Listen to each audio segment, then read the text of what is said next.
instead of you saying, because I heard you said it even on voice, not just talking to family. No more selfishness. I heard you say it. Yeah. It's all about family. Out with the selfishness. We're here to help each other. Yeah. You literally, even if you don't want to take me to work, you don't have to tell me that. You keep that to yourself. And maybe even said to God, I don't even really want to drive my mom. We're far, but because she's my mom and she's doing everything, I don't want to be selfish. Let me take her. I'm only sharing this with you, son. I want the doors to open for you. I'm tired to see the door them lock up for you. It's about time it opened up. Yes. I agree. So here's it's I do want to be selfless, and I stand by that statement of being more family friendly.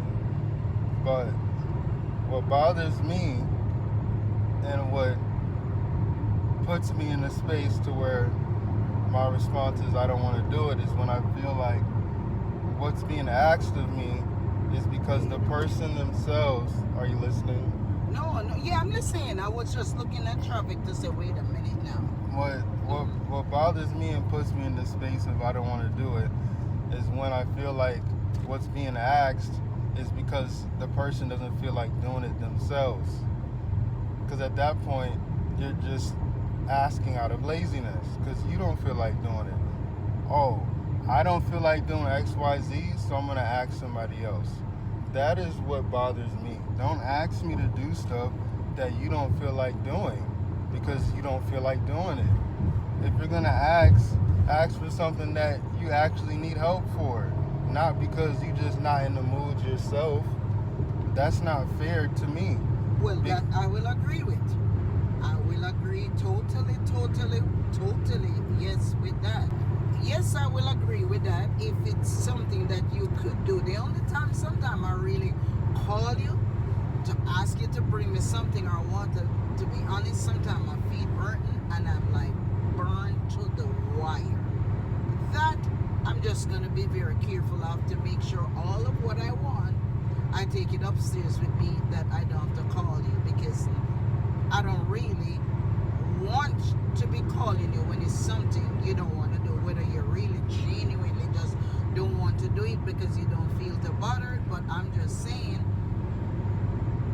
in order for you to come out of the space of this selfishness, then what you said you have done and it backfired on you because that's what you said, then okay, let me make a change now and flow with the family. Not that you're gonna be just around for everybody to just ask if you even know. You have your own life to live. And I don't like to claim sickness.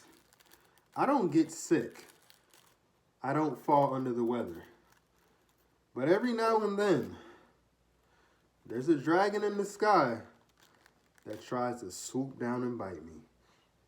And that motherfucker is trying to bite me. So, filling my body with the nutrients and extra power that it needs to fight this dragon. So, I woke up this morning from a crazy dream. I wrote about it on my Instagram.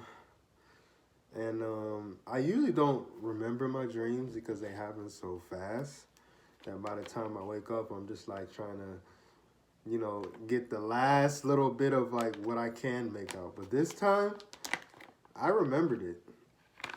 And in a nutshell, in the dream, there was this lady who was after me. And this lady, no matter where I was, she always fucking found me. I can never be anywhere for too long because I'd be made out. I'd be found. And this lady, she was like a part of some type of dark society, Illuminati shit. I don't really know what clan she was with, but I just know it wasn't no positive energy. And when she found me, she was gonna kill me. And she always rolled with two accomplices who were guys. And those two accomplices, they were like shapeshifters. They were always able to change their character, like how they looked externally, but their mannerisms and like their personality always stayed the same. So she would send them in to peep the scene and be like, "Oh, I see him. He's there," type shit. So one day I was at a hotel and she called the front desk trying to like act like she was somebody who knew me, but she really was trying to see if I was there. Of course, the hotel was like, "Yeah, he's here." So at that point, because I overheard the conversation, so at that point I was like, "All right, it's time to go." So luckily I didn't get too comfortable, and I'm rolling up by the way if you're wondering what I'm looking at.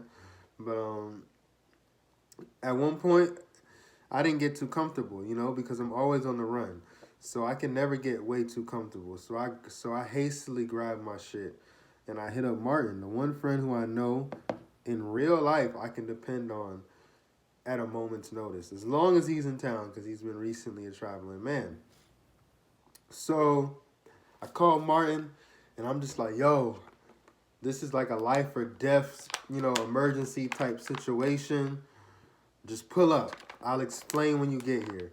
So he pulls up, and when he pulls up, his mom is in the driver's seat. And he comes out, and I see him. And as soon as I see him, I run. I dash across the street, and I hop in the whip. And then the dream ends.